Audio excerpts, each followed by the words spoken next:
I'm going to gather enough information to indict Matt Baker, and if you help me, then I'll be glad to help you. But if you don't, then I'm going to take you down with him. Still, in interview after interview, Vanessa Bowles stonewalled.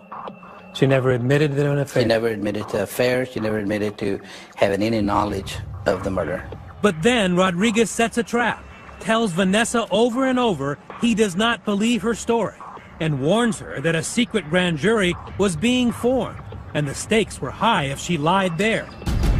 So when Vanessa Bowles was subpoenaed to testify, Abdon Rodriguez strategically placed himself and his conspicuous notepad outside the courtroom, making her worry he could prove she was lying. It was all a bluff. She didn't know what information I had. She was afraid she was going to get arrested. Prosecutor Susan Schaefer was in the grand jury room with her partner Crawford Long. Neither knew what to expect until Vanessa gave Susan a small sign as she strode to the witness stand. As she walked in the door, she looked at me and touched my arm and said, "I'm ready." And I wondered at that point if she was about to say something that she'd never told us before. Crawford Long missed that moment at the doorway, never expecting what was to come. Before I was getting ready to let her go, I just said, has he ever told you anything about Carrie Baker's death? And she said, yes, he told me he killed her because of me. All of a sudden, she just came out and bang, okay, he killed her, and he told me that he killed her for me, and this and that. And I mean, everybody was shocked. I was shocked, too. Probably my jaw dropped down and hit my chest. And just like that, 3 years of investigation finally paid off. So the day that Vanessa Bowles is forthright is the day you take the case? That very day to the same grand jury. Within hours, Linda Doolin is notified by the district attorney's office that Charlie's Angels have gotten their wish. She said, Linda, as we speak right now, they are indicting Matt Baker. And I said, oh gosh, oh my gosh. Even now, it just overwhelms me. The Golden Boy preacher is under arrest, betrayed by his new girlfriend. But wait till you hear what she says in court. He said, will you really date your pastor? And I didn't say anything. I just kind of looked at him. He said, well, I've had a vasectomy, so I can't get you pregnant. Also, I don't have any STDs. Vanessa Bowles takes the stand, and we take you there for her shocking testimony when we come back.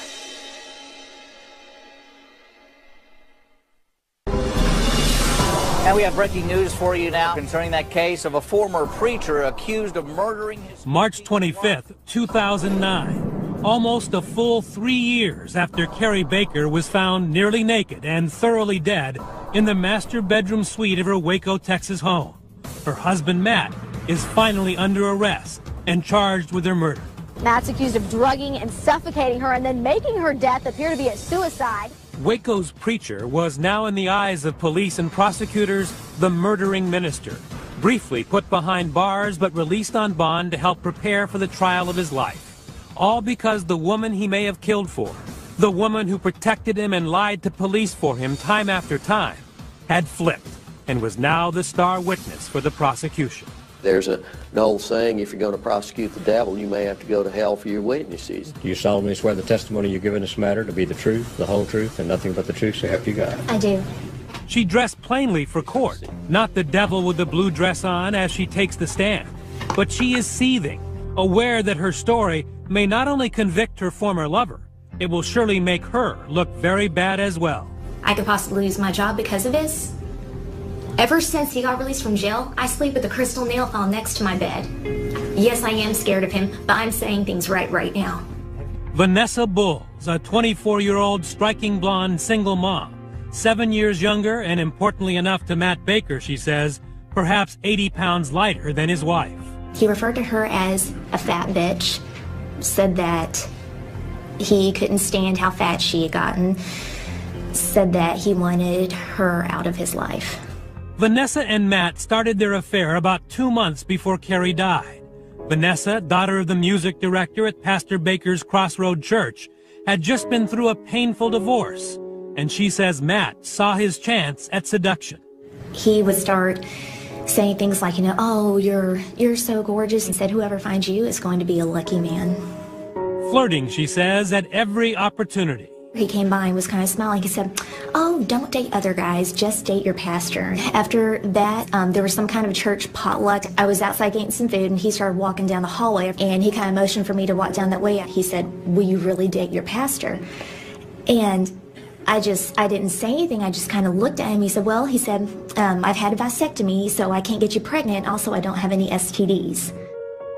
The hook was set for the pastor with a roving eye, and he pulled her in with a smooth combination of sympathy and compatibility, constantly bringing up the death of his daughter Cassidy and complaining that since then, the love had gone out of his marriage. He said that their sex life had been lacking, that he no longer felt love from her anymore. Then one Friday in March, Matt's day off with Carrie at work, Vanessa says he convinced her to come to the house for some in-person counseling. He asked if he could hold my hands to pray, and he did.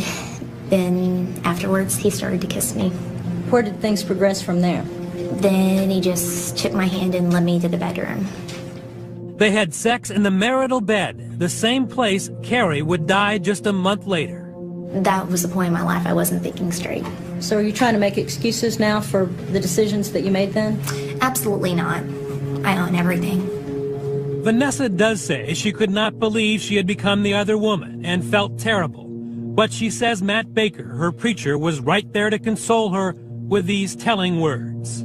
He started saying, it's okay, don't feel bad, just ask God to forgive you, it's okay. And he said, in reality, he said, I don't think God believes that anyone can just be with one person the rest of their lives. And very quickly, says Matt's new paramour, he began openly plotting Carrie's death, planning, she says, to hide behind her alleged depression and fake a suicide attempt.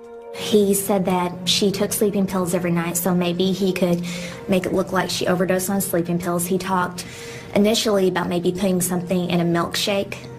Okay. Did he talk about any other ideas he had? Mm-hmm. He talked about making it look like she had hung herself, maybe having her hanging somewhere. He talked about tampering with the brakes of her car. He had talked about maybe doing a drive-by shooting.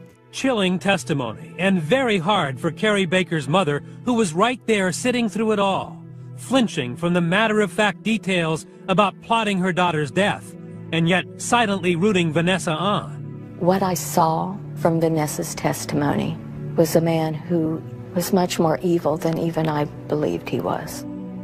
And the worst was still to come. Vanessa Bull says Matt told her he tried the milkshake idea, but the Ambien he put in her drink had a strong taste. He sent an email and said she did not drink the drink. He said she took a sip of it and said that it tasted like lead. And so then he said he took a drink and said, oh, well, the ice cream must have been bad. Shockingly, Matt Baker, she says, then told her he was not finished. He was determined to kill his wife, and his mistress knew all about it beforehand. So you were somewhat implicit in all of this? For keeping my mouth shut and not doing the right thing, yes, I was. And then Vanessa Bulls, the other woman, took Carrie's mother Linda, the jury, and the courthouse right into the crime scene. Kids sleeping in their room, mom and dad down the hall behind closed doors. What did he tell you happened that night? He said earlier that day he had gotten big horse pills, which were sex stimulus pills. He said they were capsules that you could open. He told me he put a load of Ambien in there that he crushed up. He said he bought some handcuffs and some other toys like that. He said he handcuffed her to the bed, started kissing her and touching her all over until she fell asleep. He said he kissed her on the forehead and either said, give Cassidy a hug for me or give Cassidy a kiss for me. Then he said he got the pillow and put it over